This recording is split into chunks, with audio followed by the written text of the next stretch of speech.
Bom dia, pessoal. Nossos convidados já estão presentes e já podemos começar. Bom, eu me chamo Isabela, eu sou diretora da Escola de Governo e Gestão de Niterói e é um grande motivo de orgulho para mim ser líder dessa escola. Para quem não conhece ainda, a nossa escola de governo, ela faz parte da estrutura da Secretaria de Planejamento, Orçamento e Modernização da Gestão, que é liderada pela secretária Ellen Benedetti e fica vinculada à Subsecretaria de Articulação Institucional e Gestão do Conhecimento, liderada pela subsecretária Isadora Modesto. Inclusive, eu quero aproveitar essa oportunidade e convidar você que está nos assistindo a seguir a escola nas nossas redes e canais, no Instagram, no Facebook, aqui no YouTube, para ficarem atentos a um monte de iniciativas bacanas que divulgamos, tanto da escola quanto dos nossos parceiros. Hoje, essa iniciativa ela é da Secretaria Municipal de Fazenda, em parceria com a gente. A nossa secretaria está representada aqui pela secretária Marília e pelo subsecretário Heitor, que vai mediar esse webinário, e para ele que eu passo a palavra. Então, bom dia novamente e bem-vindo, Heitor, ao nosso canal. Obrigado, Isabela. Bom dia a todos. Eu me chamo Heitor, sou servidor de carreira do Ministério da Economia e atualmente ocupo o cargo de subsecretário de Finanças na Secretaria Municipal de Fazenda, que é dirigida pela secretária Marília Ortiz. Nós estamos aqui reunidos hoje para debater um pouco sobre os impactos da Emenda Constitucional 109 na gestão fiscal do município. E para isso nós temos um convidado especial, o secretário de Fazenda do Estado de Alagoas, Jorge Santoro. Muito obrigado, secretário, por aceitar esse nosso convite para estar nesse webinário aqui hoje. Essa é uma iniciativa da Secretaria Municipal de Fazenda, em parceria com a CEPLAG, representada pela Escola de Governo e Gestão de Niterói, que já foi apresentada pela Isabela. E antes de passar a palavra ao secretário Jorge, a apresentação propriamente dita, gostaria de apresentar os dirigentes que estão aqui conosco nesse webinário e, em seguida, eu passo a palavra a cada um deles. Gostaria de apresentar a secretária de Planejamento, Orçamento e Modernização da Gestão, Ellen Benedetti, o procurador-geral do município, Dr. Michel Maron, a controladora-geral do município, Cristiane Mara, e a secretária municipal de Fazenda, Marília Ortiz. Passo a palavra agora à secretária Ellen. Bom dia a todos, obrigada, Heitor, obrigada, Isabela. Gostaria de agradecer a presença de todos que nos assistem aqui hoje, parabenizar a iniciativa da Secretaria de Fazenda, da secretária Marília Ortiz, junto com a nossa Escola de Governo e Gestão, por trazer esse tema que é tão importante para nós todos podermos discutir, debater e avançar nas mudanças necessárias que essa emenda constitucional traz para todos nós. Então, muito obrigada, secretária Marília, pela iniciativa. Heitor, parabéns pela organização do evento, Isabela também.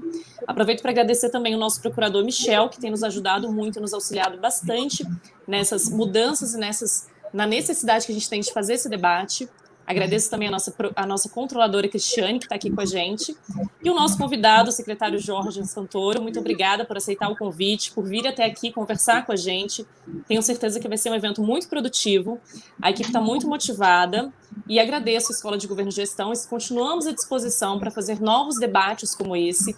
A Escola de Governo e Gestão, ela existe aqui em Niterói para ajudar na capacitação dos servidores municipais, então é muito importante que os servidores de Niterói estejam sempre buscando novas capacitações. Nós oferecemos uma gama de cursos, buscando sempre atualizar as informações para os nossos servidores. Então, muito obrigada a todos vocês e desejo um excelente evento. Obrigado, secretária Ellen. Vou passar a palavra agora ao procurador-geral do município, doutor Michel Maron. Bom dia a todos, obrigado, Heitor. Esse evento aqui, ele não podia vir numa hora mais pertinente. E aproveito para agradecer tanto a iniciativa da SMF quanto o apoio da EGG, que tem se demonstrado extremamente prolífico, né, em projetos importantes desse tipo.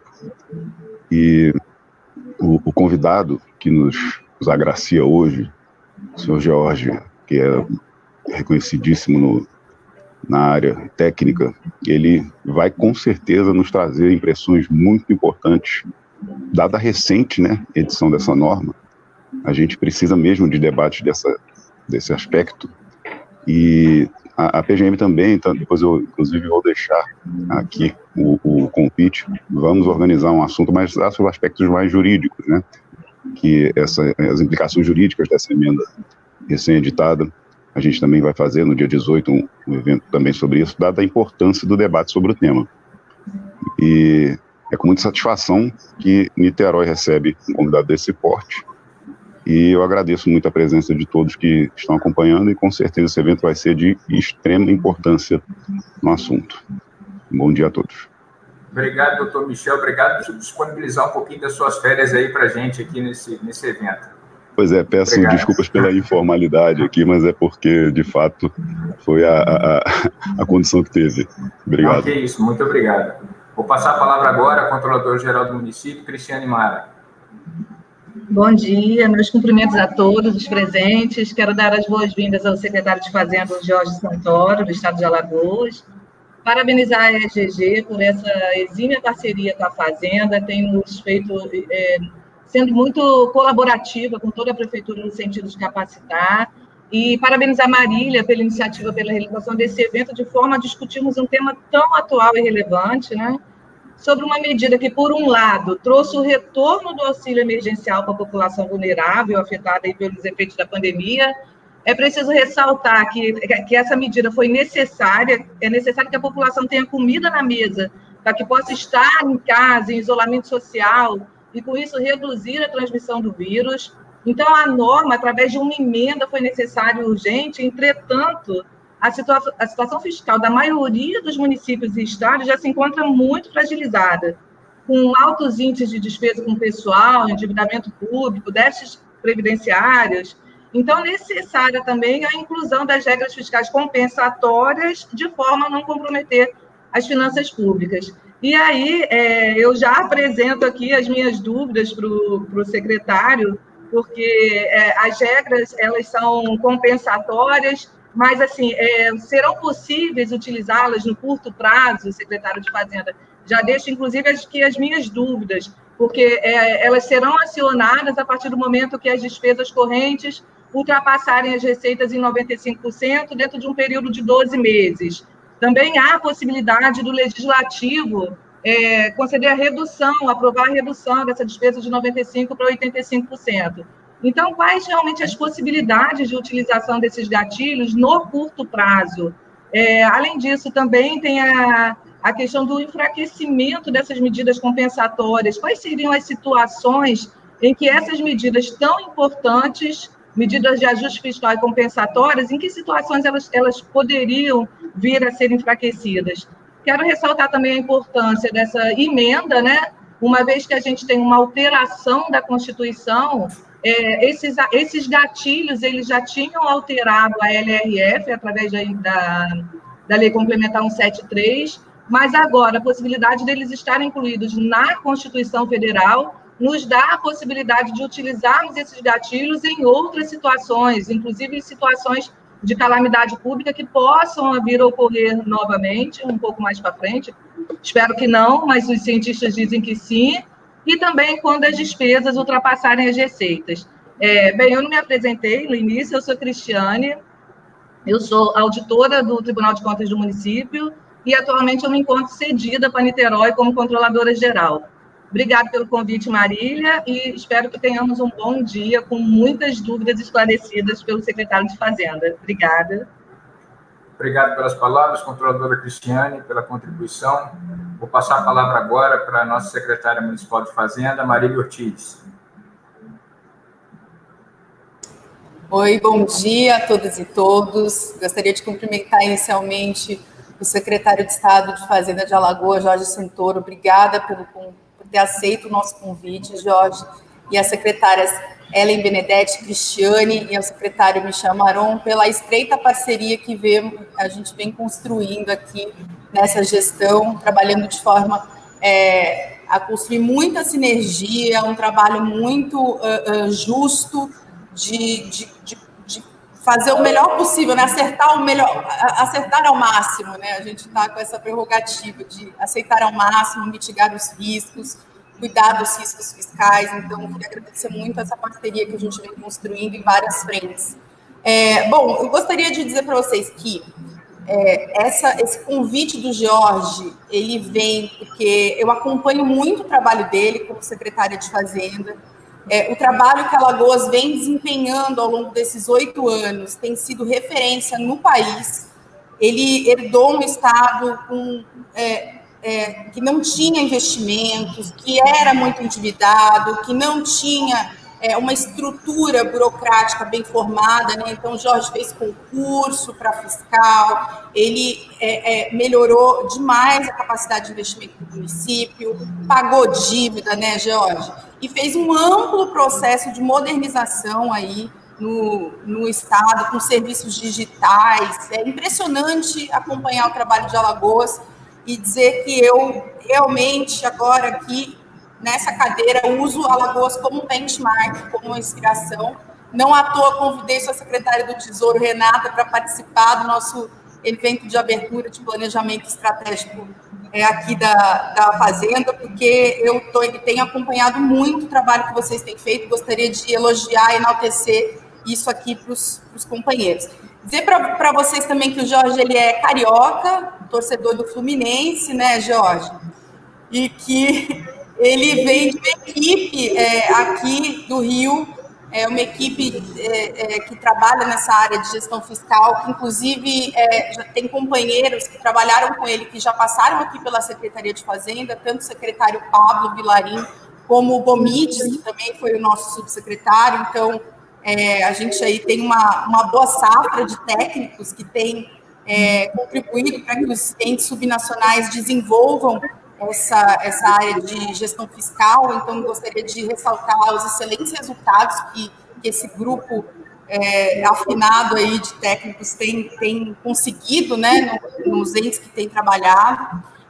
E o Jorge tem um canal no YouTube em que ele discute vários temas, né, tanto reforma tributária, como também novas regras de mudança, que promovem mudança aí na gestão fiscal.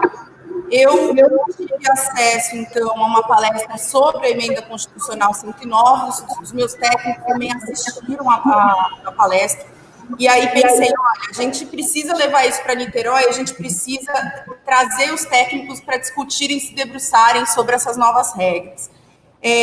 Bom, o que eu acho importante dessa emenda constitucional 109? Ela traz uma série de, o que a Cristiane estava falando, né? Uma série de gatilhos, uma série de coisas que foram pensadas para o contexto federal, sobretudo, para poder liberar o auxílio emergencial, foi uma contrapartida, né? Porém, tem efeitos também para os entes subnacionais, e isso ainda não está muito claro. Então, a gente não tem ainda uma regulamentação, algo tácito de como que isso vai ser implementado no caso dos entes subnacionais, sejam estados ou municípios. De qualquer maneira, é importante a gente se prevenir, a gente entender o que essas normas dizem e como que a gente vai colocar isso para rodar, né, na realidade dos entes subnacionais. Aí também gostaria só de lembrar que quando a medida do teto dos gastos foi pensada lá atrás, que estabeleceu um teto, um limite, né, para despesas obrigatórias de saúde e educação, a gente ainda não tinha muito a dimensão do impacto que isso teria nos municípios. E hoje, a gente estando na ponta, Jorge, o que a gente sente muito é que a gente está subfinanciado, porque já é muito desigual, né, o que vem de tributo para os entes municipais.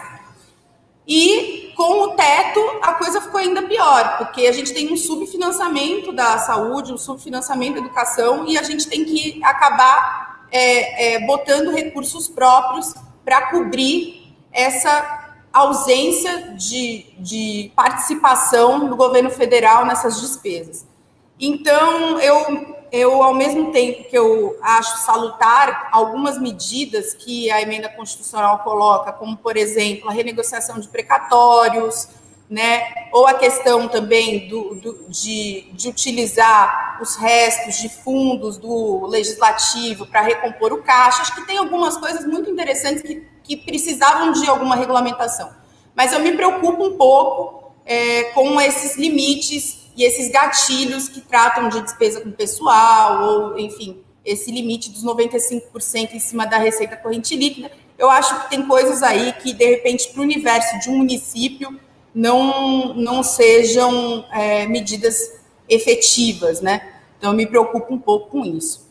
Também gostaria de dizer que o que me causa preocupação, toda medida que é nova, né, que ainda não passou por um processo de prestação de contas nos tribunais, enseja muitas dúvidas, né? E aí a gente, sempre quando a gestora está aqui fazendo a coisa acontecer, tem medo de, eventualmente, alguma coisa passar e lá na frente a gente pagar o pato por não ter clareza sobre algum dispositivo, alguma norma. Então, essas são as minhas preocupações. Eu trago aqui para você, para ajudar a iluminar o debate, a discussão. E esse evento ele tem uma segunda parte que, para mim, é valiosa, que é quando os técnicos das nossas secretarias vão trazer perguntas e reflexões que a gente tem tido aqui para você ajudar a debater e a refletir em cima. Então, é realmente esse o clima, acho que é um bate-papo, te aproveitar e agradecer imensamente, parabenizar pelo trabalho. Tá bom? Obrigada. Marília, obrigado, Michel, Heitor, Cristiane, Ellen. É uma satisfação estar podendo participar desse evento com vocês. E a cidade tão querida para mim, Niterói, é a cidade que eu acho uma das cidades mais bonitas do Brasil, cidade de uma qualidade de vida exemplar, bairros bem bacanas de se morar, tem vários amigos na cidade, e é uma cidade que frequentemente eu passo por ela para ir para minha casa de praia lá em Saquarema. Então eu uso o caminho aí pela Maria Paula para ir para lá para cortar um engarrafamento de vez em quando. Mas eu acho que esse tema é um tema muito importante vocês colocarem para debate. E eu gostaria, inclusive, de ressaltar que eu estou muito impressionado com a qualidade dos temas trazidos pela escola de governo de vocês. Eu acho que tem apresentado... Eu comecei a seguir vocês nas redes sociais, já vou assistir palestras. Eu acho que isso é super importante, a gestão pública promover essa questão de aperfeiçoamento profissional e pensar para frente, buscar novos projetos. Isso é tão difícil de fazer no serviço público que acaba olhando o dia a dia e esquece de olhar o futuro, e o futuro é o que vai nos salvar de uma melhor prestação de serviço à população. E como a Cristiane colocou, né, essa questão do auxílio emergencial, e Niterói está de parabéns pelo valor colocado para as pessoas. Isso só pode acontecer porque vocês há muitos anos vêm fazendo uma gestão fiscal muito responsável, e com isso consegue sobrar recursos para você aplicar à população que mais precisa. Talvez essa seja a grande discussão que o país precisa fazer, ou seja, a discussão de que nós precisamos fazer uma boa gestão fiscal para ter recursos para os projetos que realmente importam, projetos que mudem a vida das pessoas. Eu acho que essa é uma discussão importante. Essa PEC, na verdade, ela criou um monte de novas regras fiscais para o Brasil, já misturando com as outras regras que nós temos. Ficou meio salada. A maioria dos especialistas no assunto está muito reticente da eficácia dela, Maria, como você colocou, até porque na discussão no Congresso, ela não ficou como normas obrigatórias, ela ficou tudo, se quiser implementar, deixou muito faculdade para os entes subnacionais a aplicarem ou não a maioria dessas regras. E quando é faculdade, gera dificuldade política da implementação de medidas mais duras, mais difíceis. Como você colocou, Maria, todo início de gestão, se você não der um freio de arrumação na casa, é difícil você depois enfrentar os próximos anos. E esse freio de arrumação é sempre doloroso, difícil, e muita gente da população acaba não entendendo que essas medidas, no final, fim e a cabo, essas medidas vão reverter para elas como serviços melhores prestados. Eu acho que isso é uma lição importante. Eu vou botar uma apresentação que eu fiz, como você colocou, eu vou tentar ser mais... Eu vou passar um pouquinho mais rápido os slides e deixar um tempo maior para a gente debater. Eu acho que vocês são uma plateia mais qualificada, não vou precisar tentar explicar os assuntos. Eu acho que a Niterói, a equipe de vocês aí é diferenciada. Então, eu vou tentar ser mais rápido para a gente debater e trocar ideias, que isso aí é tudo construção. Vocês têm tanta experiência quanto eu para discutir esses temas. Eu acho que é importante a gente construir soluções para isso. Vou tentar compartilhar aqui, ver se dá certo aqui. Vamos lá.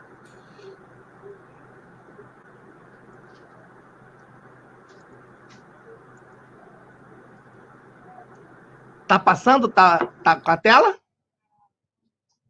Tá sim, Jorge. Tá sim. Então tá bom, vamos lá. Então, aí, essa emenda constitucional, a 109, ela na verdade, era a fusão de 3 projetos de emenda constitucional que o governo colocou no Congresso no início do governo.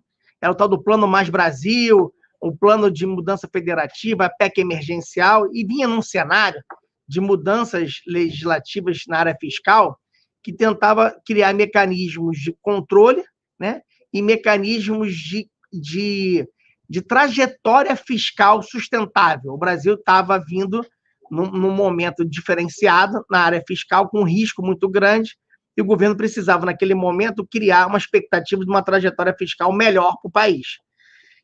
No Congresso, essa coisa não andou direito. No final, o fator primordial, como a Cristiane colocou, foi a questão de a gente aprovar o auxílio emergencial. E aí, a partir desse novo auxílio emergencial, foi possível colocar como contrapartida do governo federal para o mercado financeiro ter a impressão que o governo está fazendo uma trajetória bastante interessante e de mudança do patamar fiscal, mesmo dando um novo auxílio, novo período de endividamento do Tesouro Nacional. E, para isso, o que ele usou? Alguns mecanismos que a gente vai abordar mais para frente, e o principal mecanismo dele é a redução dos benefícios tributários, né? Numa trajetória de 10 anos, uma redução até 2% do PIB. E aí tem um impacto direto em estados e municípios, Marília. Direto, porque ao reduzir os benefícios fiscais, claro que eles preservaram alguns benefícios, como a Zona Franca de Manaus e outros, mas ele está obrigando a PEC, a União, a implementar essas medidas. Com isso, você cria uma trajetória de endividamento do Brasil que joga a dívida atual de quase 90% do PIB, jogaria para 78% do PIB em 10 anos, implementando essas medidas de redução de benefícios tributários. E a redução de benefícios tributários vai ter impacto direto no FPE e no FPM. Alguns estados vão ter, municípios vão ter um impacto, um ganho de arrecadação, porque na base, ao fim e a cabo, essas medidas são todas em imposto de renda, na sua maioria, né? Imposto de renda pessoa jurídica, na maioria são e IPI. Então, com isso, a proporcionalidade de arrecadação crescer é bem significativa. Ninguém conseguiu ter uma conta ainda, porque o governo ainda não deu a agenda de benefícios que ele vai tirar a cada ano, mas isso deve ser apresentado ainda esse ano. Bom, então a lei, essa PEC, ela envolve mecanismos de ajuste fiscal dos entes, e aí a gente chama de gatilhos isso, quando os gatilhos são startados para estabelecer um mecanismo de ajuste nas contas dos entes subnacionais, né? Ela tem um regime extraordinário de contratações, que é decorrente do estado de calamidade pública, mas é somente para o governo federal. Ela mexe no artigo 91 da DCT, que é em relação à Lei Candir, ou seja, houve um acordo depois de quase 10 anos de discussão no Supremo Tribunal Federal, o ministro Gilmar Mendes conseguiu costurar um acordo com todos os entes em relação aos repasses da Lei Candir, e aí tem uma lei complementar que implementa a obrigação da União de cumprir esse acordo, e dentro desse acordo tinha a previsão de a gente excluir da Constituição a obrigação da Lei Candir, que é o artigo 91. Então, isso foi cumprido nessa PEC 109. Revogação de linhas de crédito e prazos para quitação de precatórios em regime especial, e aí nós vamos falar mais detalhado sobre isso, tem implicações em todos os estados e municípios. Vinculação do Fundo de Participação dos Municípios, gastos com inativos e pensionistas em relação a legislativos municipais, isso é uma alteração importante do ponto de vista fiscal. A maioria dos entes subnacionais não colocava dentro das despesas de pessoal os gastos com inativos e pensionistas, ficava dentro do Poder Executivo. Duodécimos, avaliação de políticas públicas e sustentabilidade fiscal de longo prazo. Bom, e aí vamos começar com os gatilhos. E o gatilho primeiro, né, envolve todos os... O primeiro fato importante é que envolve todos os poderes e órgãos, estados e municípios. Primeiro gatilho em relação a despesas correntes, em relação às receitas correntes. Se o Estado ou o município extrapolar os 95% nos últimos 12 meses, é a mesma conta de despesa de pessoal é aquela média móvel dos últimos 12 meses, ele teria que adotar mecanismos de restrição de gastos imediatos. E aí são duas questões importantes. Essas medidas não são obrigatórias, fica a critério do ente implementar ou não. Qual é a punição? A punição é muito branda, Marília, é extremamente simples.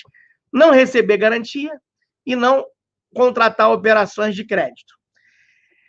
Para município, essas restrições são importantes, porque a maioria dos municípios que está nessa situação, até porque a estrutura econômica do município é completamente diferente do estado, né? Os municípios possuem muito mais despesas correntes vinculadas à prestação de serviço direto à população do que os estados têm. Então, na verdade, essa restrição afeta muito mais os municípios que têm pouco endividamento na sua maioria de municípios, do que um estado, porque o estado que chega a 95% da sua despesa corrente, ele já não tem Capag B há muito tempo, né?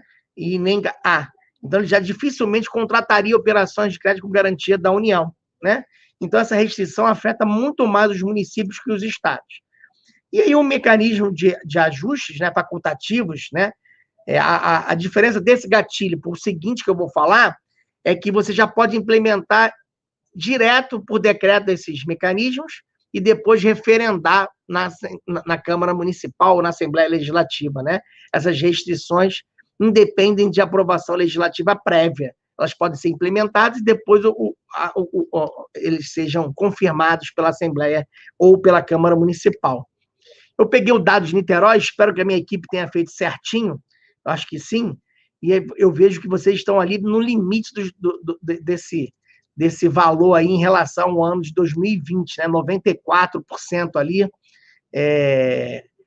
Depois eu queria que vocês confirmassem se é isso, e isso provavelmente deve acontecer, porque, pelo que eu vi das contas de vocês têm virado com superávit financeira todos os anos, com resultados primários bons, e na mudança que foi feita em 2018 das contas públicas brasileiras, ou seja, os relatórios da LRF, que até então eram pelo regime de competência, né? Ou seja, você verificava a implementação do primário, do resultado orçamentário, tudo baseado no empenho da despesa, passou a ser pelo pagamento. É uma mudança, muita gente não entendeu por que essa mudança naquele momento, mas a mudança é muito impactante.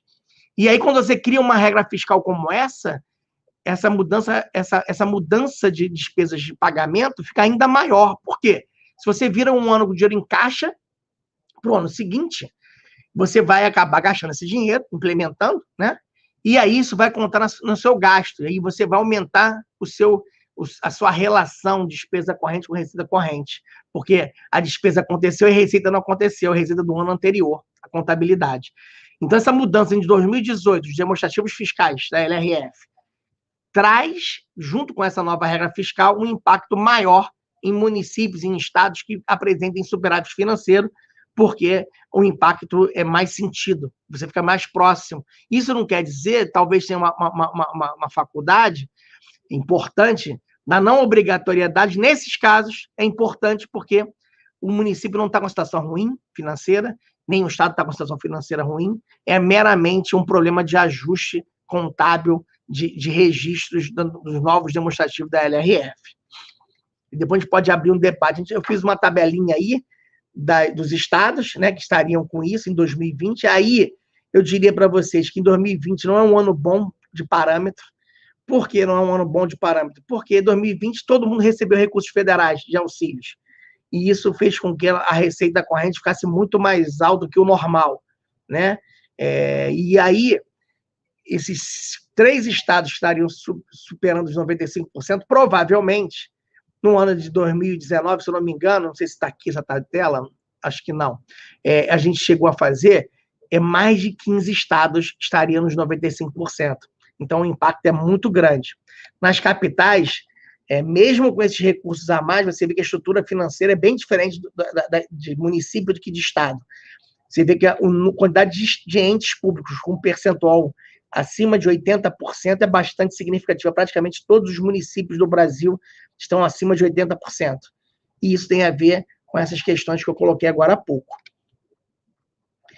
Esses mecanismos que podem ser implementados, né, basicamente, é o aumento de despesas de pessoal, ou seja, modo das contratações temporárias e as reposições de cargos, ou seja, vacâncias de cargos efetivos e vitalícios.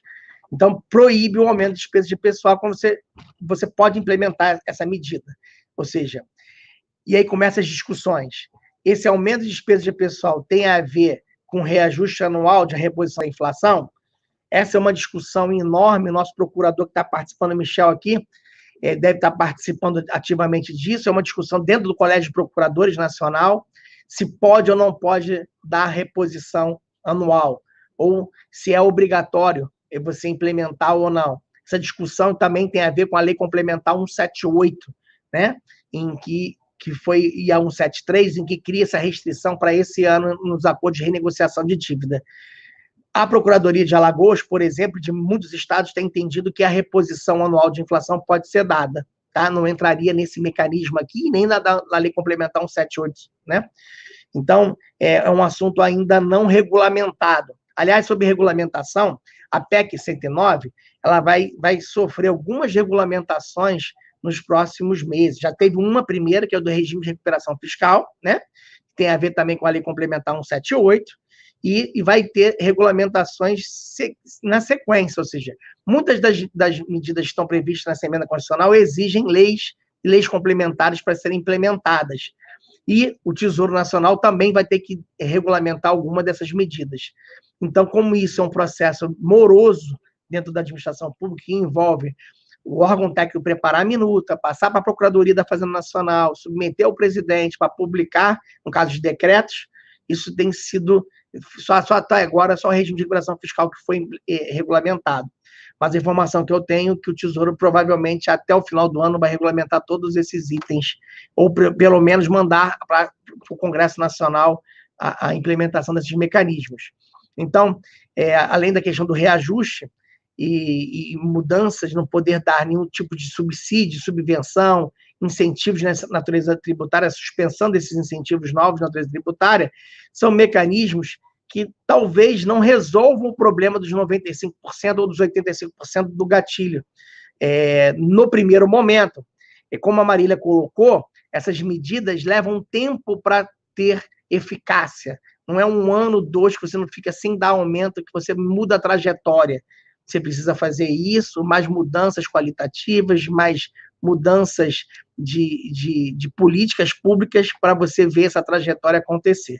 Aqui em Alagoas, por exemplo, quando a gente entrou, a despesa de pessoal era 49%, e hoje é menos que 40% da receita corrente líquida. E isso foi ao fim de 7 anos, com 3 reformas de previdência, com diversas auditorias de folha.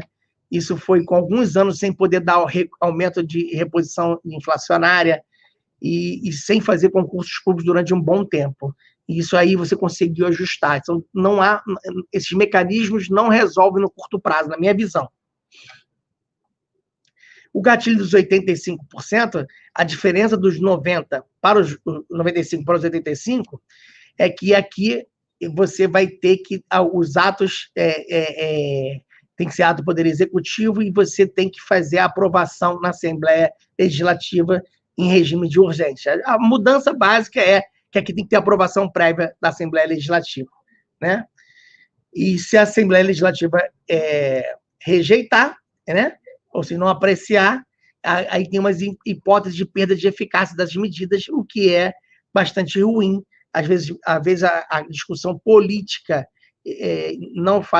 não deixa ser possível a implementação de medidas de ajuste fiscal, dependendo do ano, se é ano eleitoral, se não é, isso a gente já conhece bastante como é que funciona isso. Esse estado de calamidade pública também gera várias discussões, porque ao entendimento da maioria que ele só se aplica em relação ao governo federal, aos processos simplificados de contratação, pessoal temporário, né?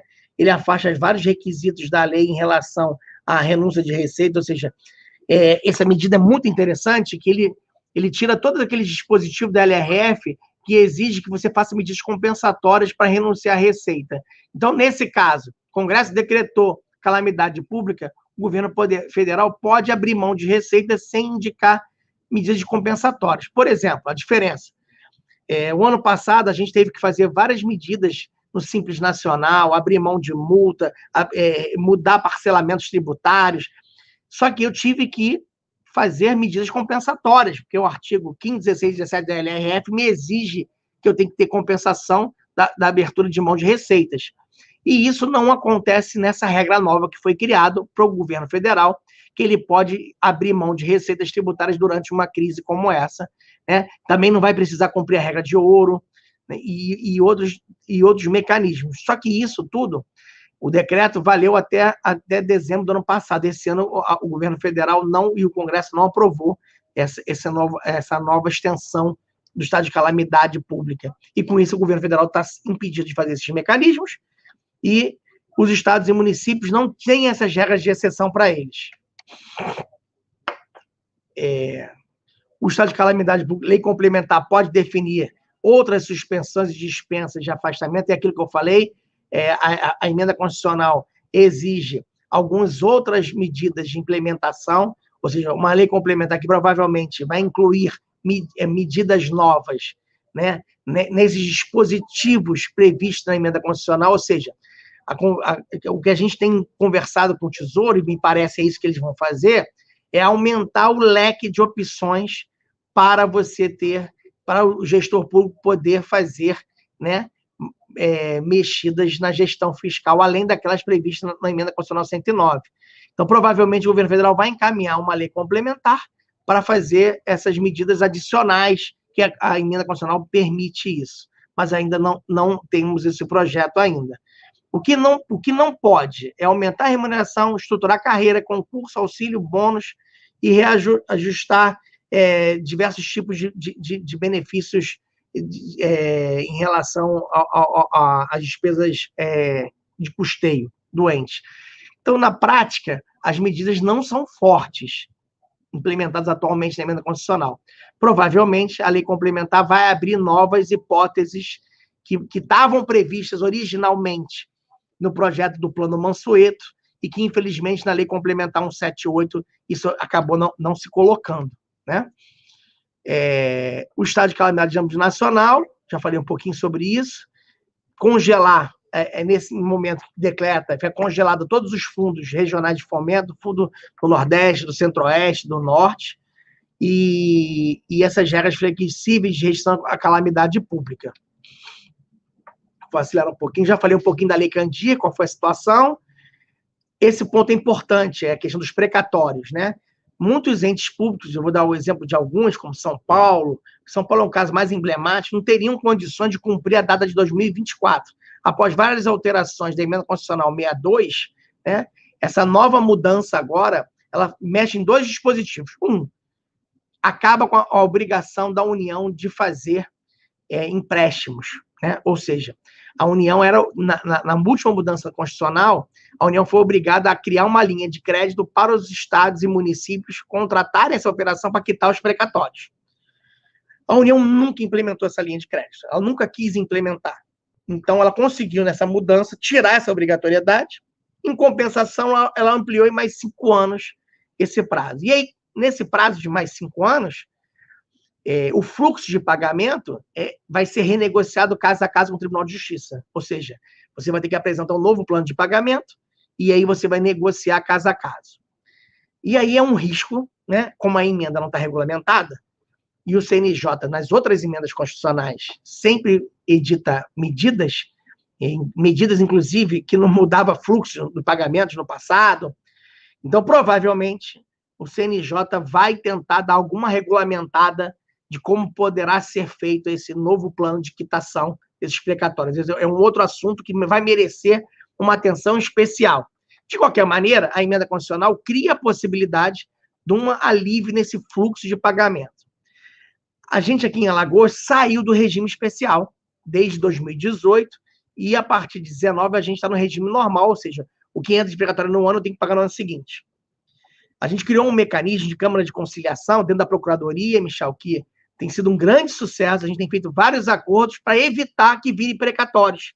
A gente faz a negociação previamente, depois de feita a negociação, entra na fila normal de precatórios e com grande redução de valores a pagar, e com isso a gente consegue ter uma previsibilidade, é uma boa prática interessante que a Procuradoria do Estado de Negociação com a Fazenda aqui, que a gente conseguiu fazer. A Fazenda tem assento nessa Câmara de Negociação, é comandada pela Procuradoria, é um procurador de Estado que cuida disso, e a gente tem feito vários acordos bem interessantes nisso, que pode ser uma boa prática que qualquer Estado pode criar. Isso estava previsto, a criação dessas câmaras de conciliação, na emenda constitucional anterior, que eu esqueci o número agora, não sei se foi na 159 que saiu, mas foi acho que foi 159. Bom, outra questão que foi mexida, né? A nova redação do parágrafo 4º do 167 permite a vinculação de decêndio de julho e dezembro do Fundo de Participação para pagamento de débitos com a União e para prestar garantia e contra-garantia, uma medida importante da segurança jurídica, evita problemas e dá mais tranquilidade para o governo federal de prestar garantias para os municípios, que vira e mexe havia discussões jurídicas em relação a isso. Esse outra medida eu comentei, né? A Alagoas, em 2015, a gente, na primeira reforma de previdência que a gente fez, a gente colocou isso, né? Ou seja, despesas de nativos e pensionistas do poder legislativo, né? Entra na conta daquele poder. E até então, aqui em Alagoas, ficava dentro do Poder Executivo. Essa medida expandiu para os municípios isso, mas depende de cada ente implementar isso nas suas leis previdenciárias, até porque na emenda constitucional da reforma previdenciária, a última, a gente cria essa obrigação de você estabelecer esses critérios, né? Eu diria, Marília, Ellen, esse foi talvez um dos grandes ajustes fiscais que Alagoas fez em 2015. Porque você, no mesmo tamanho de duodécimo de poder, você incluiu um monte de despesas que estavam no meu limite. Isso foi uma medida muito poderosa. Eu vejo isso muito importante para os municípios, né? E aí eu acho que é uma medida que vale a pena estudar e implementar no município. Eu sou auditor do Tribunal de Contas do município do Rio. O Tribunal de Contas do município do Rio nunca incluiu essas despesas de nativos e pensionistas nos gastos do Poder Legislativo e do Tribunal de Contas. Essa despesa estava sempre no Poder Executivo, e com isso abre-se essa possibilidade de incluir. É uma medida de gestão fiscal bastante interessante. Uma outra questão importante, isso é uma discussão jurídica antiga, alguns estados criaram fundos financeiros para poderes, né? Ou seja, o superávit financeiro de um ano virava fonte de receita para um fundo do poder. Isso gerou várias distorções, porque aumenta a pressão do poder para aumentar o seu duodécimo, para sobrar, para garantir um dinheiro a mais no ano seguinte. E aí ele cria um mecanismo, né, que o duodécimo tem que ser devolvido, não pode ir mais para o fundo financeiro, e mais do que isso, ele cria um mecanismo de devolução em até 2 anos dos saldos financeiros dos fundos públicos, inclusive esses dos poderes, para abater dívida. Então, é uma medida de ajuste bastante interessante. Eu não sei se Niterói poderia se aproveitar disso. Aqui em Alagoas, a gente, desde 2015, a gente implementou que não há essa sobra, não há esse fundo, a gente fez um acordo com os poderes. Então, essa medida, para mim, não alterou nada. Mas, para muitos estados e municípios, essa medida tem um impacto financeiro e fiscal muito relevante. É um ponto de atenção bacana, e eu acho que se der para implementar o quanto antes, vale a pena, se abate endividamento e evita um aumento descontrolado de duodécimos. Aqui em Maceió, na Prefeitura de Maceió, está havendo uma grande discussão no orçamento do ano passado, que até agora não foi aprovado, e um dos motivos é essa confusão aí, esses saldos financeiros. Um outro ponto que essa emenda constitucional traz, né, é a avaliação de políticas públicas, né? É uma coisa bastante interessante e que vai precisar de uma lei complementar, provavelmente, que altere a LRF, que isso talvez seja uma grande mudança na gestão pública, que é você poder reavaliar um programa, um projeto, se ele é eficiente ou eficaz.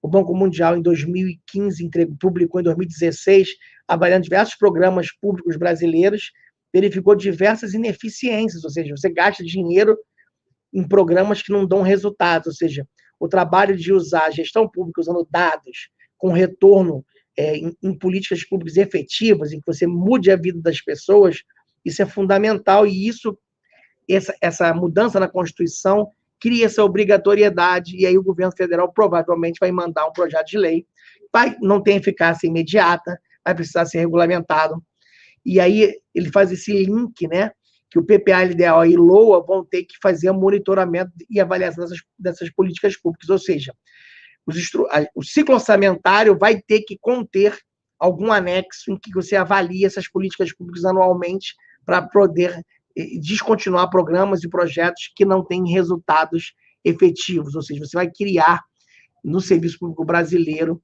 a sistemática de gestão, de avaliação de programas e projetos. Isso é muito bacana, eu acho isso uma mudança boa da Emenda Constitucional 109.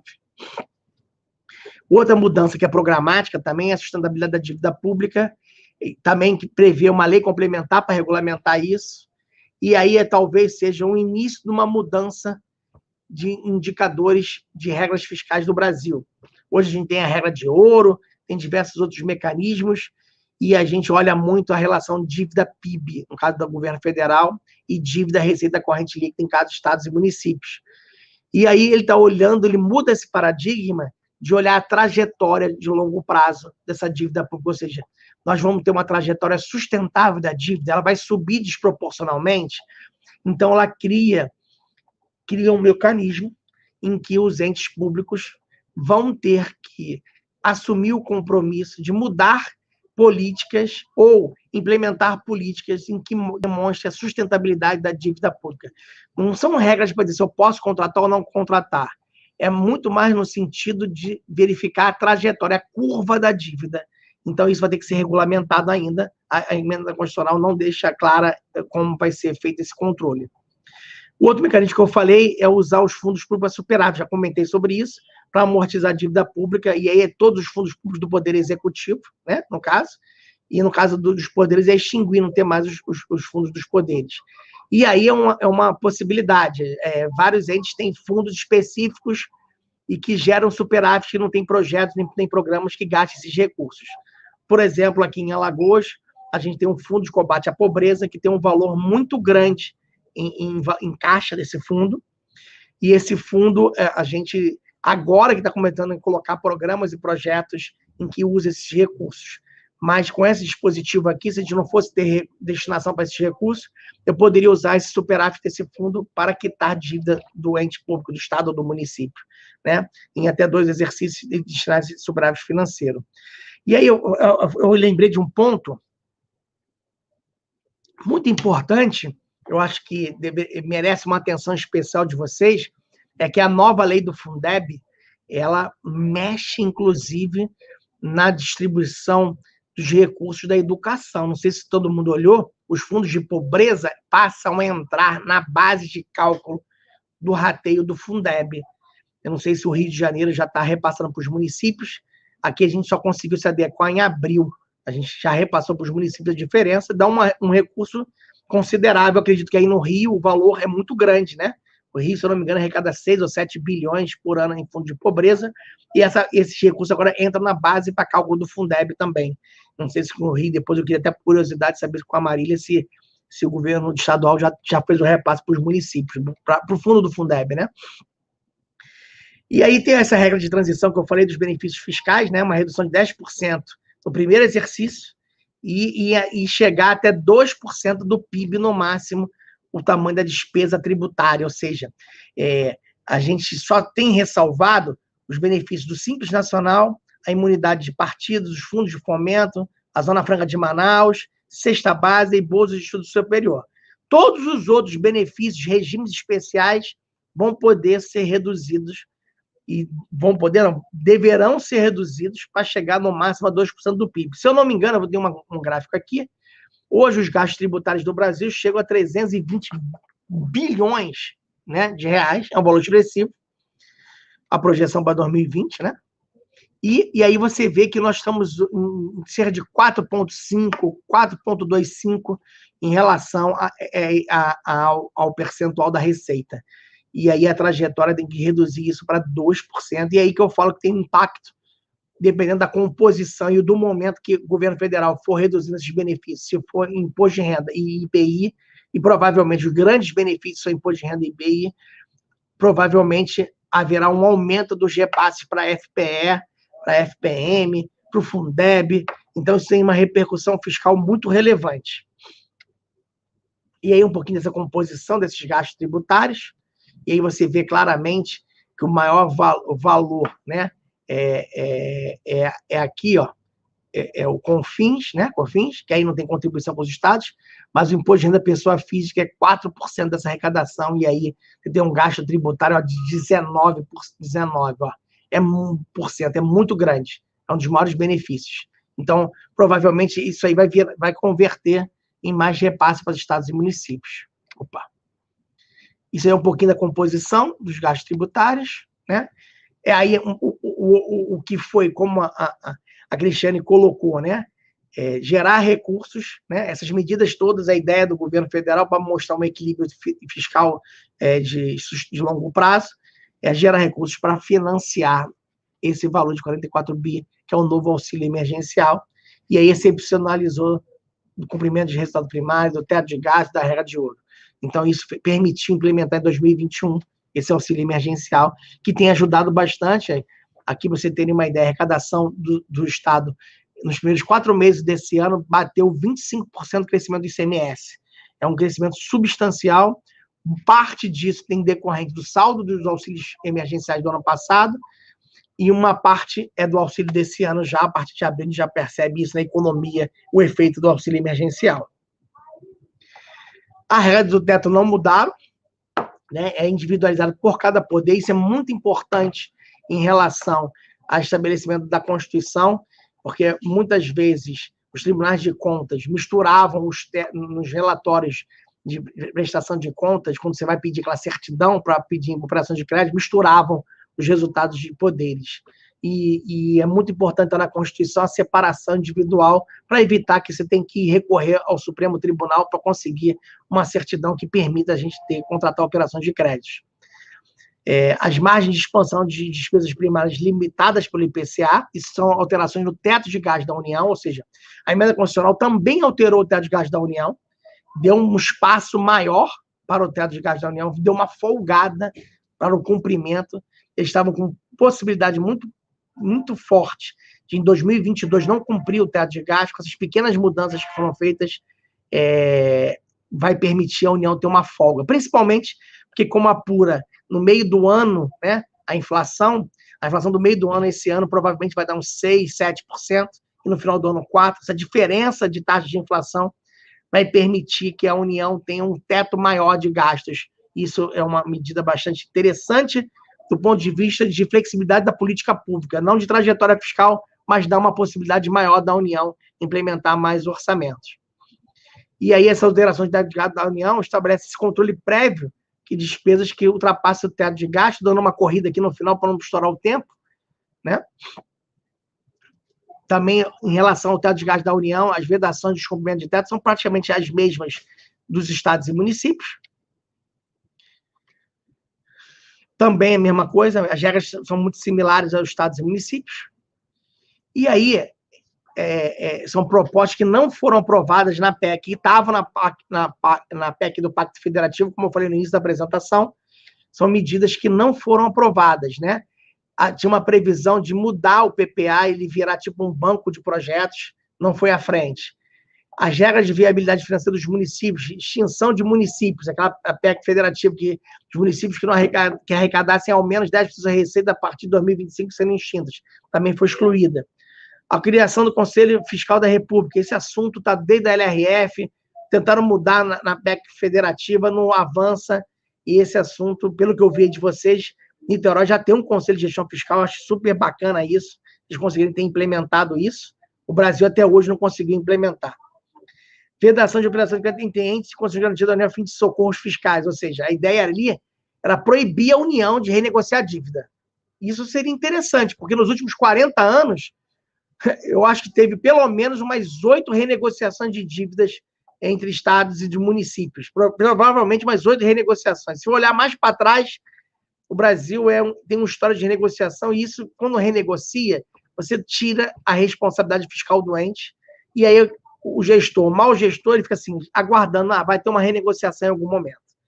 Essa medida seria interessante, que evitaria a união de fazer qualquer pessoa corra um município. Estaria na Constituição, e você não poderia fazer nenhum tipo de medida legal, senão uma nova PEC para fazer um acordo de renegociação de dívida. Isso também foi retirado. Isso é uma medida que seria estruturante para o país, mas a gente, infelizmente, não está aí. Agradecer aí vocês.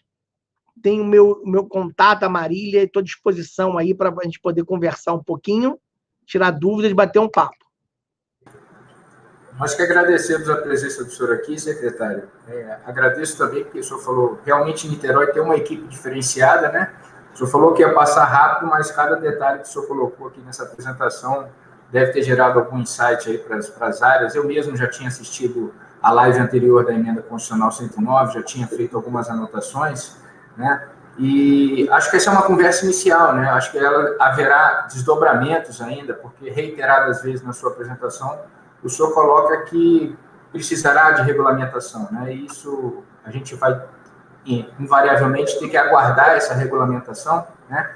E agora, então, eu vou passar as dúvidas aos técnicos, para a gente bater um papo aí, para cada área trazer sua dúvida, mas já vou começar colocando a minha, né? Que vai muito ao encontro do que a secretária Marília e a controladora Cristiana Mara estavam dizendo. Aqui, esse aqui é meu terceiro ano de Niterói, né? Uma orientação de governo, a saúde fiscal sempre foi uma preocupação, né? Sempre foi um ponto de atenção desse governo, né? A gente, como o senhor mesmo falou no início, a gente vem fazendo sucessivos superávites, nós temos uma dívida consolidada líquida negativa, né? Temos uma política aqui que eu vou pedir um espaço para fazer uma propaganda, que eu sou gestor dela, nós temos a poupança dos royalties, que foi a viabilizadora de grande parte dos auxílios que nós concedemos aqui. Niterói tem o mesmo patamar de auxílio desde o início da pandemia até hoje, né? E esses auxílios estão prorrogados até julho. E esse percentual de 95% entre despesa corrente e receita corrente nos preocupa um pouco, né? Porque a poupança dos royalties, que tem o seu objetivo principal, né, de equalizar a receita em períodos que haja frustração dessa receita, né? Como é que a gente internalizaria esse superávit, né, nesses períodos, né? Então, o senhor trouxe aí os 94%, ano passado nós tivemos uns 600 milhões aproximadamente de gastos com Covid, grande parte desses gastos com Covid também foram incluídos por meio de superávit, né? Então, a gente tem esse modus operandi bem estabelecido aqui no município, e esses 95 eu acho que seria um limitador para a gente, né? E eu acho que poderia até gerar um efeito contrário, né, para os próximos gestores. Se eu não posso incluir o superávit mesmo no ano seguinte, né, para que eu vou fazer o superávit? Então, pode haver uma disfunção, isso eu não estou, né? E as perguntas estão um pouco relacionadas. A primeira dúvida que surgiu aqui para nós, que estamos na ponta, na gestão pública municipal, é essa palavra que a emenda constitucional trouxe, né, de faculdade, e se existe uma expectativa de que essa faculdade possa virar obrigação, né, porque a gente pensa, poxa, uma emenda constitucional que exige um quórum qualificado, né, vai trazer no texto, né, que é facultado as medidas compensatórias. Então, para mim, pessoalmente, ficou assim um pouco sem sentido. Então, eu gostaria que o senhor tocasse nesses pontos aí que eu trouxe para o nosso debate. Então, Heitor, esses dois pontos que eu trouxe são muito importantes. O superávit financeiro, e aí Niterói é um exemplo disso, o Espírito Santo também tem um fundo, tipo um fundo soberano, e o de vocês é parecido ao conceito, você acumula em momentos de bonança para aplicar em momentos que você está com uma receita menor, ou aplicar de uma forma em algum tipo de programa. Na regra fiscal colocada pela emenda, em tese, o superávit deveria ser aplicado em receita, em despesas de capital, que aí não entraria nessa conta, né? Ou seja, eu tive o superávit financeiro, esse gasto eu não vou jogar para despesa corrente. Mas o gestor público e a prefeitura, a estrutura econômica dela, fiscal dela, é completamente diferente de um Estado. Ela está ali na ponta com a população. Então, muito provavelmente, ela, em algumas cidades já mais estabelecidas, mais estruturadas, ela não tem muito mais fazer muitos investimentos estruturantes. Ela vai procurar fazer políticas públicas de melhorar a vida das pessoas diretamente, como vocês fizeram o auxílio. E aí a faculdade ajuda vocês, porque, na verdade, como não é obrigatório na Constituição, mesmo que a lei complementar venha implementar, ela não vai poder obrigar vocês, desde que você consiga estruturar e justificar, na minha visão, isso. O problema é que, como está solto ainda, você pode ter um Tribunal de Contas, um Ministério Público Estadual, dar interpretação de uma ação de improbidade do gestor público por não estar seguindo a orientação da Constituição Federal. Isso é um risco que o gestor corre. E aí que é a minha sugestão. Isso não vai acontecer só com vocês, vai acontecer daqui a uns 5, 6, 7 anos, nos entes públicos que têm a previdência capitalizada.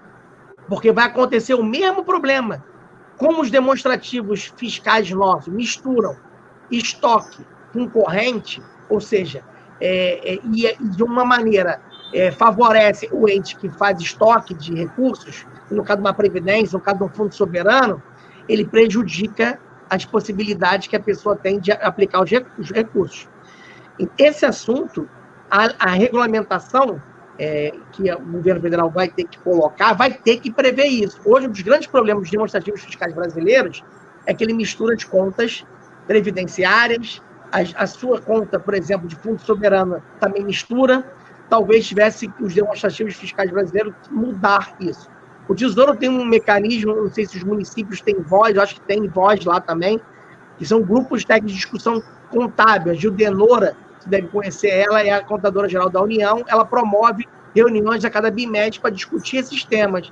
Eu acho que os municípios deveriam colocar isso, porque na regulamentação talvez tenha algum gatilho que preserve e mitigue o risco de improbidade do ente público, né? Eu acho que é um risco que nós estamos colocados aí pela emenda 109. E a outra pergunta que você colocou mesmo, qual foi? A da faculdade, né? Que realmente você falou que era faculdade, né? Então, inicialmente, eu participei das discussões no Congresso, ela não era faculdade, era obrigatória. No final, mudou-se isso para a faculdade, porque a discussão foi muito rápida, não teve maturidade suficiente para discutir esse tema. De um lado, isso ajuda vocês, porque, como é faculdade, você não é obrigado legalmente a implementar, até por suas características pessoais. De outro, para o gestor que está quebrado, que precisa implementar, ele cria uma grande dificuldade política, porque, como ele não é obrigado, ele não precisa fazer. Ele pode tomar outras medidas. E sempre vai ter aquela decisão assim, eu posso mexer em outro lugar, reduzir uma despesa de corrente, eu não preciso mexer em despesa de pessoal.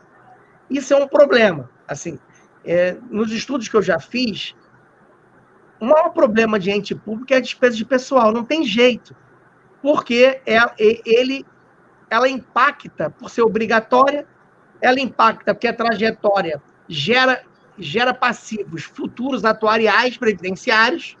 Então, você não tem, na estrutura jurídica, em que você tem um regime jurídico único, em que você não tem a possibilidade de ter separação, né? Separação em relação à previdência.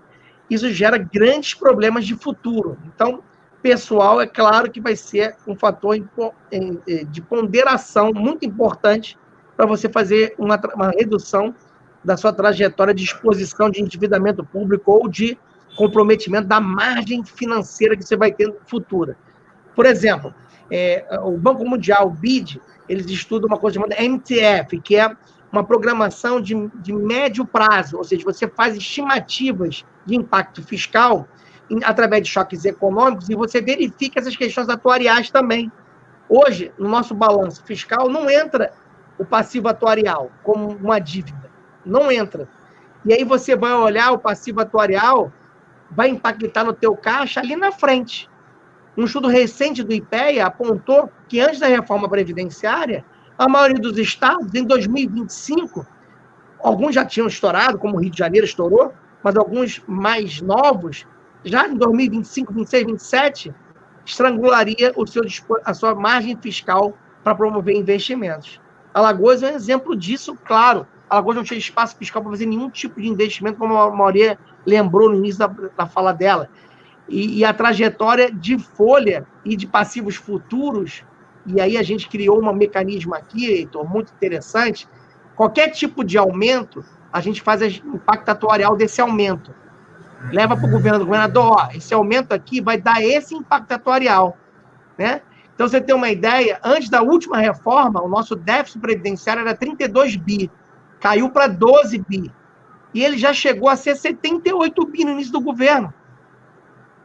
Isso aí vira despesa e vira diminuição de espaço financeiro para pagar despesas do dia a dia. E numa prefeitura, isso pode ser muito sensível, porque você não tem tanta margem de flexibilização de gestão de receitas, né? A sua estrutura é atender a população na ponta, então é muito difícil a implementação. Não sei se eu respondi aí. Não, respondeu sim, foi bastante rico aí, obrigado pelo esclarecimento, secretário. Eu vou passar agora a palavra aqui para o próximo inscrito da CEPLAG, Marcelo Zander. Obrigado mais uma vez, secretário. Bom dia a todos, bom dia, geólogos. Muito obrigado aí pela apresentação, abrilhantou bastante, esclareceu bastante dúvidas e criou outras. Eu tinha uma dúvida inicialmente, quando eu tinha visto a emenda, referente à calamidade pública. Mas, pelo que eu entendi nas suas palavras, ele vai se aplicar apenas à União, porque uma preocupação nossa era justamente por ele ter acabado de vigorar, e como é que a gente faria, principalmente porque Niterói continua dando muito auxílio à população. E só complementando uma outra pergunta, já que a gente está falando em superávit, você mencionou lá a utilização dos superávites dos fundos do Executivo para pagamento de dívidas. Isso ainda vai precisar de alguma regulamentação ou a gente já poderia fazer desde agora? Também como é que ficaria a questão de alguns fundos que são constituídos essencialmente por royalties? A gente não pode pagar qualquer dívida com recurso de royalties. Não sei se você já teria alguma informação sobre isso. Olha, vou começar pela última pergunta sua. A Constituição deu a autorização para qualquer tipo de fundo, tá? Então, ela desconstruiu a vedação inicial do royalty que vocês tinham aí na legislação da lei do petróleo lá atrás, antiga, né? De você poder abater isso. Na minha visão, eu entendo, acho que o doutor Michel acho que pode aprofundar mais isso, eu acho que você vai poder usar isso para abater sua dívida sem dúvida nenhuma, porque a Constituição fala claramente, e ela não especificou a origem dos recursos. Ela falou qualquer fundo, né? Então, quando ela falou qualquer fundo, o ROD vai poder ser usado para pagar dívida. Você tem que só avaliar se vale a pena fazer isso, né? Se a estrutura de financiamento de vocês, o duration das suas operações de crédito, faz sentido você tirar o mecanismo que você tem hoje de fazer política social para quitar dívida. Isso é uma discussão complexa, não é fácil discutir isso. O outro ponto que você falou do regime, esse regime extraordinário fiscal que foi criado, o regime extraordinário fiscal criado pela calamidade pública só se aplica à União. O texto é muito confuso, mas nas discussões a intenção foi dar só esse poder para a União. Então, as restrições todas que a gente tem da benefício fiscal continuam para estados e municípios. E, na prática, como o Congresso não estendeu para 2021, isso só valeu para 2020, né? Tanto é assim que a União, esse ano, não fez nenhuma outra política pública, porque tudo dela fica vinculado a teto, a gastos com a regra de ouro. Não tem nada excepcionalizado esse ano, só foi excepcionalizado no ano passado. Na verdade, a União deveria, naquela aprovação da emenda constitucional do orçamento de guerra, ela já ter colocado essas questões lá no orçamento de guerra. E talvez ter estendido essa possibilidade para 2021. Acabou não fazendo isso, acabou limitando, e a gente hoje tem no Brasil várias restrições, ou seja, vocês devem estar sofrendo isso, né? A União até mês passado não pagava os leitos Covid, a União até o mês passado não cumpria as emendas parlamentares, não cumpria o pagamento de convênios, muita dificuldade de gestão financeira, e aí, naquele acordo da aprovação do orçamento, os recursos para estados e municípios despencaram, só ficou garantidos os recursos de emendas parlamentares, e a gente tem vários problemas de gestão a partir disso, né? E como não estendeu os efeitos para esse ano, ela não tem nem mecanismos fiscais para implementar, né? Então dificultou demais essa possibilidade, tanto para nós e para os municípios. Tá ótimo. Obrigado. Passar a palavra agora a Denise Galvão, da Procuradoria-Geral do Município. Denise.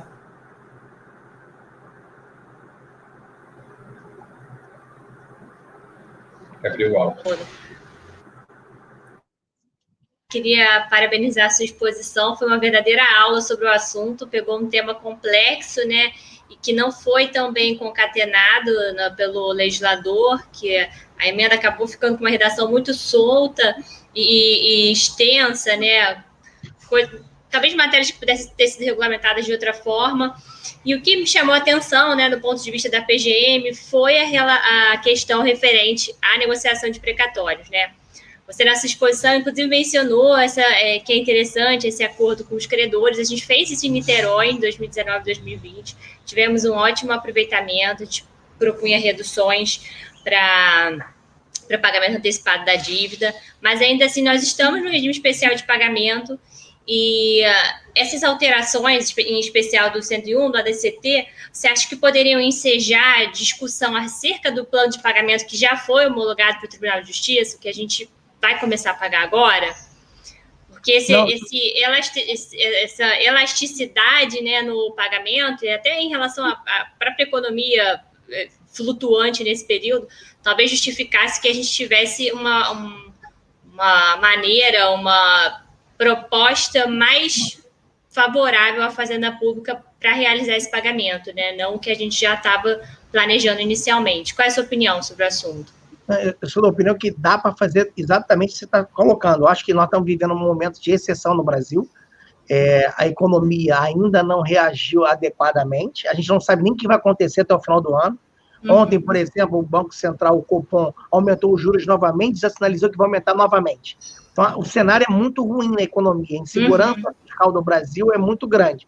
A gente não sabe se nós vamos ter um novo período de recessão. A inflação disparou, né? A gente, se pegar os últimos 12 meses, está muito mais que a meta. Então, num cenário desse tão catastrófico, eu vejo muita possibilidade, e eu tenho notícia que alguns colegas de Estado já estão negociando com seus tribunais de justiça. Ah, bom saber. E não é uma... É porque antes tinha que fazer um valor meio flat todo ano, percentual da receita, né? Sim. Eu acho que você pode negociar uma flutuação desse mecanismo, desde que demonstre que você vai concluir e quitar o precatório até o 2029. Eu acho que é uma coisa que dá para negociar, a emenda dá essa autorização, até porque você tinha um mecanismo de se endividar para quitar o seu precatório, você acabou com esse mecanismo.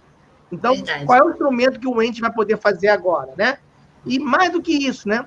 A gente tem alguns problemas nos últimos anos, doutora Sasa deve conhecer, a mudança de interpretação do Supremo Tribunal Federal em relação à atualização dos precatórios, tanto de pessoal, foi toda alterada.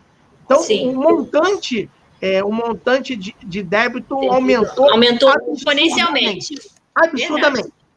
Então, eu aqui estou brigando aqui para não que tem uma pressão para voltar 5 anos para trás para recalcular. Eu falei que eu não pago de jeito nenhum. E aí, porque isso seria uma catástrofe, uma hecatombe fiscal no país. Eu cheguei a fazer uma conta, até não publiquei um artigo sobre isso com o professor Zé Roberto, e cheguei a uma conta tão absurda, de atualizar esses precatórios para trás, né? E como a decisão do Supremo não modulou os efeitos em relação a isso, ficou aberta, isso é um risco enorme. Então, eu acho que voltando a 109, eu acho que vocês têm total possibilidade de apresentar um novo plano, dada a autorização da emenda constitucional e dada a situação que nós vivemos, diminuir o pagamento nos próximos anos, fazer um fluxo que dê sustentabilidade fiscal para vocês. Eu acho que a ideia é essa. São Paulo parece que conseguiu, se eu não me engano, era bom conversar com a Procuradoria de São Paulo. A informação que eu tive da Fazenda é que eles conseguiram negociar isso dessa maneira com o Tesouro, que parece que São Paulo tinha um valor astronômico para pagar esse ano. São Paulo é o pior, né? E isso é pior sem contar aquele estoque lá que eles não consideram, né? Seria muito pior. Então, um estoque que eles nem consideram, que é, acho que 90 bi. Então, assim, eu acho que é possível, eu acho que é importante, tem que chegar no Tribunal de Justiça, conversar e renegociar isso, porque a gente está vivendo um momento de exceção muito grande, esse é o momento para renegociar isso. E a emenda deu essa possibilidade. Tá ótimo, obrigada. Inclusive, eu tenho uma informação aqui do meu assessor, que o Tribunal de Justiça de Tocantins, ele informou a todos os municípios que para eles fazer nova proposta de percentual. Tá? Eles reabriram a discussão. Eles provocaram os municípios, o TJ do Tocantins. Obrigada, Jorge. Nada, Obrigado, secretário. Obrigada, eu, pessoalmente, sou quem faço essa proposta aqui, secretário. Então, já vou pegar todos esses insumos aí. E foi muito rico o senhor trazer também, colocar na justificativa que acabou o financiamento, né? Apesar de a gente não utilizar, é mais um ponto para a gente justificar nesse pedido, né? Para reforçar nosso pedido. Deixa eu dar uma sugestão para a senhora. A gente contratou 2 contadores aqui e 3 estagiários. O nosso passivo em 2015 era R$1 bilhão. A gente reduziu ele para 500 milhões, recalculando todos os precatórios. Tá? Aqui em Alagoas era tudo calculado errado. Eu não sei como é no Rio, mas aqui não tinha um certo aqui. É muito importante esse controle, porque o Tribunal de Justiça não faz. Não faz. Eles não estão nem aí. Se você não montou a conta, a gente montou um núcleozinho dentro da Procuradoria. Eu contratei os contadores, os estagiários, junto com a parceria com a Universidade Federal aqui de Alagoas. Ficou dentro da Procuradoria, revendo, recalculando todos os precatórios. Por isso eu consegui quitar o precatório em 2018, que a gente recalculou tudo. É claro que gera uma polêmica no Tribunal de Justiça, uma briga danada, os advogados ficam bravos, a OAB vai em cima de você, mas essa briga vale a pena comprar. Estava tudo errado aqui em Alagoas das Contas. É uma ótima ideia.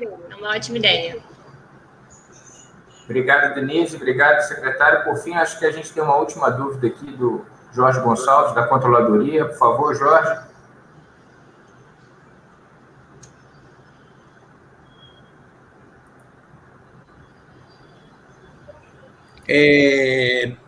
Bom dia, secretário.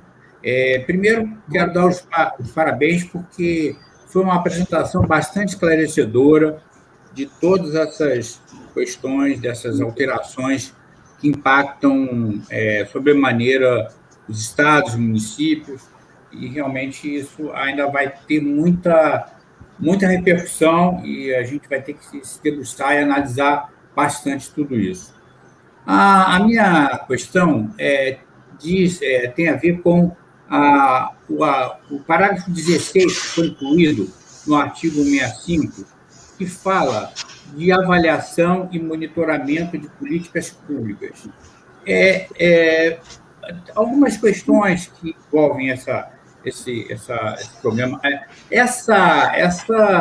Esse monitoramento primeiro deve ser feito um monitoramento por avaliação. Aqui em Niterói, nós temos a CEPLAG e temos a CGM. No entendimento do senhor, a CEPLAG deveria fazer o monitoramento e a CGM fazer a avaliação,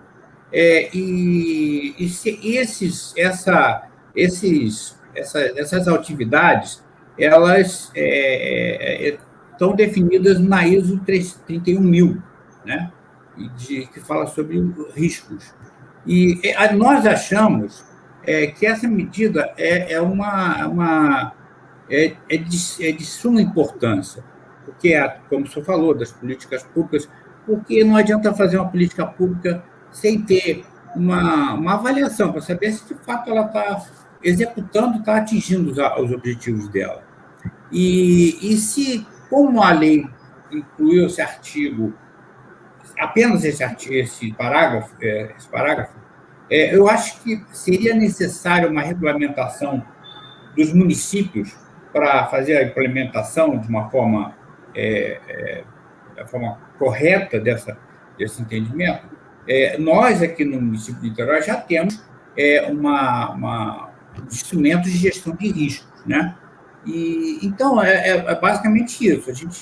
E se Alagoas, o estado de Alagoas, já tem algo desenvolvido ou em desenvolvimento para atender essa inclusão na Constituição relativo a esse monitoramento e avaliação que nós reputamos de suma importância. Jorge, essa mudança aí que está nessa emenda constitucional, ela, por enquanto, ela está programática só. Ela precisa de uma regulamentação federal, ou seja, uma lei federal dizendo como ela vai ter que ser cobrada, verificada. Mas se a União não regulamenta, o ente subnacional, estados e municípios, a meu ver, pode, como é matéria de direito financeiro, ele está dentro da sua competência regulamentar. Se Niterói quiser regulamentar, estabelecer mecanismos de controle, e aí o controle não é só de risco, tá, Jorge? A emenda, ela amplia absurdamente o conceito. Ela coloca não só o risco, mas também a eficiência e eficácia da política pública, né? Voltando aos princípios da Constituição, do artigo 37. E aí ela exige que cada política pública dessa tenha essa avaliação. E aí, como ela coloca que tem que se mexer, e esses resultados têm que ser nos instrumentos de planejamento, PPA, LDO e LOA, a CEPLAG provavelmente vai ser o órgão que todo mundo vai adotar para fazer essas avaliações de política pública, né? E a partir disso, das avaliações da CEPLAG, os órgãos de controle interno vão ter que verificar se a avaliação da CEPLAG está devidamente correta, se é isso mesmo. Acho que é o fluxo de controle do processo de gestão pública. Mas a gente não tem essa regulamentação ainda. E apesar de ser um grande avanço, essa medida é um grande avanço, eu entendo, Jorge, que tem a ver também com um acordo lá da implantação das IPSAs no setor público. E lá, nesse acordo, tem a importância de colocar a contabilidade de custos rodando nos entes subnacionais. E aí, não sei se você viu o último decreto de CIAFs, que o governo de padrão de CIAF, em que ele exige o registro... Decreto 10.540. Exato. E o prazo era ontem. O prazo era ontem para você dizer se você cumpre ou não cumpre. E, no caso, lá tem um item que é custos, né? Botou-se ali uma primeira sementinha. O Brasil não definiu qual é o sistema de custos que nós vamos adotar no país ainda. O governo federal fez um sistema e adotou um modelo de apuração de custos. Ele só está exigindo que o sistema contábil seu tenha a verificação dos custos. E não tem como você fazer a avaliação de um programa ou não, sem você conseguir implementar uma contabilidade de custos de programas e projetos. Isso vai ter que ser necessário. Não tem como nem a CEPLAG fazer essa avaliação usando planilha. Vai ter que ter um sistema contábil financeiro que consiga avaliar esses custos e aproprie corretamente os custos de cada programa e projeto. Isso talvez seja o grande desafio da administração pública.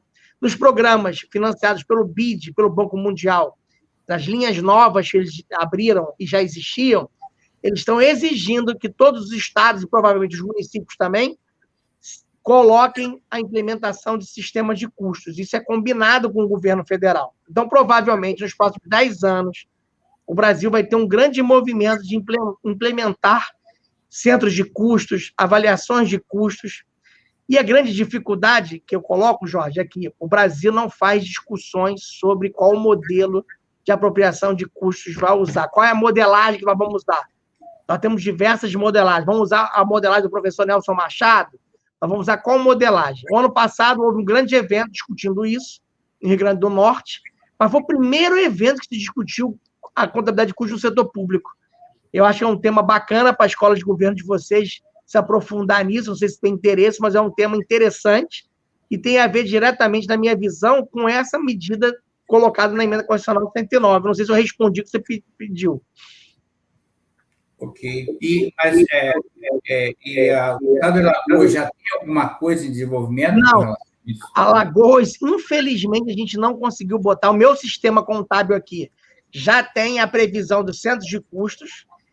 A gente inseriu no programa, no Profisco, e no Progestão do Banco Mundial, Profisco do BID, a implementação do sistema de custos, tá?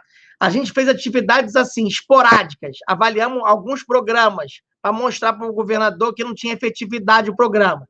Mas não foi uma coisa institucional, em que tinha uma organização. Foi uma iniciativa da secretária Renata, que passou o cerol, diria assim, em alguns programas, mostrando para o governador, tipo, programa de distribuição de semente, que tinha antes. Entregava semente para quem? Qual foi o aumento da produção agrícola do Estado? Quem usou as sementes? Teve apoio técnico? E aí, a partir desse corte dela, ficou 1 ano o programa parado e refizeram o programa inteiro e lançaram um novo programa. Então, foram iniciativas pontuais só. A gente não conseguiu, nesse período de gestão, montar uma estruturação. Por que eu acho que a gente não conseguiu? Porque precisa ter uma contabilidade de custos, senão o trabalho é muito grande de você implementar um programa a programa, entendeu? É muito difícil. Se você tiver uma contabilidade de custos estruturada, e aí você consegue extrair os dados de uma maneira mais simples, você consegue avaliar. O Banco Mundial, ao avaliar os programas Bolsa Família, por exemplo, ele teve muita dificuldade. Ele levou 1 ano para fazer uma avaliação do Bolsa Família, os resultados. Então, por quê? E mesmo assim, porque o governo federal já tinha um sistema de custos implantado, que não é excelente, mas tem um sistema lá, entendeu? Não é fácil fazer essa avaliação, é bem difícil.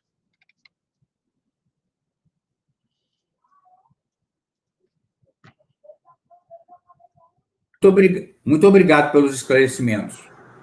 Obrigado. Obrigado, Jorge. Mais uma vez, secretário Jorge, muito obrigado pelos esclarecimentos. Acredito que todos tenham, né? É unanimidade que o debate foi bastante enriquecedor, um tema tão complexo, né, e tão relevante, que são os impactos aí na gestão fiscal do município, dessa emenda constitucional 109. Eu espero que essa seja só a primeira atividade dessa parceria da Fazenda com a CEPLAG, por meio da Escola de Governo. O senhor mesmo falou no início que vai ver vários vídeos lá da Escola de Governo, né? E espero que tenha mais vídeos do senhor aí nos próximos meses para a gente debater essas regulamentações, o porvir, né? Eu acho que tem bastante coisa por vir, até mesmo porque regulamentação foi a palavra, acho que mais citada nesse debate, né? Então, em nome da Prefeitura de Niterói, aqui representado pela Fazenda, CEPLAG, Procuradoria e Controladoria, eu agradeço a presença do senhor aqui nesse webinar. Muito obrigado. Obrigado, Heitor. Um grande abraço a todos. Parabéns pelo programa que vocês têm aí. Eu acho que essas discussões são muito importantes para a gente enriquecer o debate público e talvez ajudar ao Tesouro Nacional a pautar essas regulamentações de uma maneira que ele olhe o ente subnacional como parte da federação, né? Eu acho que, às vezes, o Tesouro acaba não discutindo e ouvindo cada uma das especificidades de cada ente federativo. São bem diferentes. Estado e município são muito diferentes do governo federal e tem que ter respeito a essas questões federativas. Eu acho que esses debates são importantes para a gente colocar isso. Num próximo, talvez, a gente chama o pessoal do Tesouro para participar, que eu acho que é bom eles ouvirem um pouquinho, eu acho que é interessante isso. Muito obrigado aí, um grande abraço para todos, um bom resto de semana para vocês. Até logo, secretário. Muito obrigado. Obrigada, Jorge. Tchau. Tchau. Obrigado.